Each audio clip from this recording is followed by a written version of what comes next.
Les locaux de l'Escale International Hôtel ont abrité au terme des travaux de 2 jours des experts de la jeunesse et des sports la réunion des ministres des 7 pays membres de la Commission de la jeunesse, du sport de l'océan Indien. Cet entretien a débuté avec la prise de parole de la présidente de la séance, Bekta Djenovol des Seychelles, remerciant la ministre de la jeunesse et de la culture, Dr Hibo Moumen Assoé, pour l'accueil chaleureux ici à Djibouti et pour la mobilisation de son personnel, suivi d'un mot du secrétaire général de la CJSOI et donc la ministre qui exprimait la disponibilité de Djibouti à travers le ministère et a assuré le soutien indéfectible que le ministère donc fournit à la commission. Cette réunion a eu lieu dans le cadre des préparatifs des prochains Jeux de la CJSOI qui auront lieu en 2025. C'est dans ce contexte d'organisation que la ministre de la Jeunesse et de la Culture, Dr Hibo Moumen Assoé, a tenu une visioconférence avec le directeur du CONJEFES en présence des experts et représentants des pays membres de la CJSOI en vue d'analyser les rapports fournis par les experts en termes de ces jeux donc de 2 jours de réunion et fut clôturé par une photo de famille témoignant des liens qui unissent donc ces 7 pays à travers la CJSOI. Pour nous en parler donc avec nous sur ce plateau en direct dans cette édition de 15 heures, le conseiller technique principal de la ministre de la Jeunesse et de la Culture, donc M. Idriss Moussa. Bonjour Monsieur le conseiller. Bonjour Monsieur. Merci à vous d'avoir accepté notre invitation. Alors vous qui étiez présent lors de ces réunions d'experts donc, qui ont duré durant 3 jours et dans cet après-midi donc sera la clôture, dites-nous dans un premier temps quels sont donc les objectifs de cette commission. Merci beaucoup de nous avoir invités au micro de la RTD. Les RTD que nous remercions beaucoup pour l'excellent travail qu'elle effectue pour la couverture des programmes nationaux et internationaux. La commission de la jeunesse des sports de l'océan Indien, comme vous l'avez bien précisé, couvre 7 pays, y compris Djibouti. Elle a été fondée en 1988 et Djibouti a rejoint cette commission en 2003, ainsi que la Mayotte qui a adhéré vers l'année 2005. Les objectifs généraux de la Commission consistent à prôner le développement de la coopération régionale et la promotion du sport de la jeunesse, mais également à favoriser les échanges interculturels entre les jeunes et des différents pays, en mettant en valeur leur particularisme historique, culturel et économique, mais également en soulignant leurs similitudes et les points de convergence, à savoir une proportion de la population. Il faut dire que cette jeunesse des pays de l'océan Indien et de Djibouti comprend une population de jeunes à hauteur de 75% de la population qui nécessite une prise en compte notable de leurs désidrats, de leurs besoins et pour une garantie également pour leur avenir. Dans ce cas, les événements qui se déroulent dans le jeu de l'océan Indien concernent également la partie jeunesse, mais les sports, y compris la partie culturelle. Car nous assistons à une demande importante de développement des pratiques sportives et culturelles chez les jeunes, l'existence d'un tissu d'associations de jeunes et de clubs sportifs, même si celui-ci demeure encore inégalement développé et structuré selon le pays.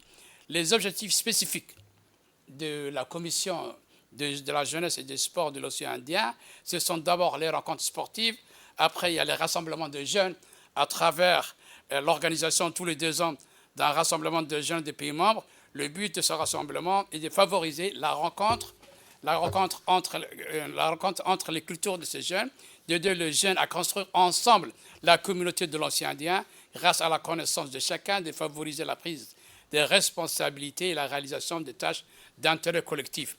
Mais il y a également la formation des cadres, car il faut préparer les responsables techniques qui assureront l'encadrement de cette jeunesse à travers, normalement, le développement des activités sportives et de jeunesse, l'amélioration des performances sportives, la qualité des activités culturelles proposées aux jeunes suppose également des cadres compétents d'un point de vue technique, mais aussi pédagogique. Il ne faut pas oublier aussi qu'il y a la formation des animateurs, aussi bien sportifs que de jeunesse, de conseillers de jeunesse qui, dans la plupart du temps, assurent à travers le fonds commun destiné à aider le financement des différentes actions de formation. Ces actions de formation arrêtées d'un commun accord et définies dans un cadre annuel constituent des éléments importants de cette coopération sur-régionale, tant au niveau bilatéral que multilatéral. Elles sont encadrées par des formateurs issus des différents pays de la sous-région. Enfin, il y a le jeu, le grand jeu de la Commission de la jeunesse des sports de l'océan Indien qui, depuis 1995, favorise la rencontre et l'accès des jeunes aux activités sportives et culturelles à partir d'une tranche d'âge de 14 ans à 17 ans. C'est pour pouvoir déjà relayer les fédérations sportives avec lesquelles la Commission nationale des jeux et des sports de l'océan Indien travaille en étroite collaboration. Ces rencontres sont souvent le moment opportun d'une meilleure découverte, d'une meilleure intégration entre les jeunes, mais également, surtout, le renforcement des valeurs comme le fair play, le goût de l'effort, la tolérance et la reconnaissance de la culture de l'autre.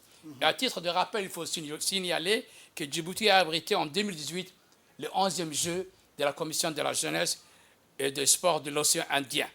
Nous nous dirigeons actuellement à préparer le 13e jeu de la Commission de la jeunesse des sports de l'océan Indien qui se tiendra en 2025 aux Seychelles. Et c'est dans cette optique que s'est tenue cette réunion, autant au niveau des experts qu'au niveau des ministres. Pour ce qui est des experts, les experts ont eu à se pencher pour d'abord, le premier point c'était de prendre acte du contenu du procès verbal des réunions précédentes au niveau des ministres en 2022, de réaliser les bilans des actions de la Commission de la jeunesse des sports de l'océan Indien d'avril à décembre 2022, d'étudier et de présenter les bilans financiers de la Commission de la jeunesse des sports et de l'océan Indien, parce qu'il faut signaler qu'aussi il y a la partie financement qui concerne tout le monde, et ce financement doit être bien géré et prévoir et répondre à tous les besoins et des programmes prévisionnels qui seront mis en place. À titre d'exemple, les experts ont présenté également un projet de programme pour 2023 qui sera soumis, qui est en train d'être soumis à la réunion des ministres. Enfin, le budget prévisionnel 2024. Des accords de convention sont en cours, ont été évoqués par le secrétaire général de la Commission de la jeunesse, des sports et de l'océan Indien. Et enfin, des questions diverses ont été plus ou moins évoquées et le PV a été validement adopté par l'ensemble des experts réunis à Djibouti du 22 au 23 mai 2023. Merci donc à vous, M. Idriss Moussa. Je rappelle que vous êtes conseiller technique principal de la ministre de la Jeunesse et de la Culture. Merci pour toutes ces précisions.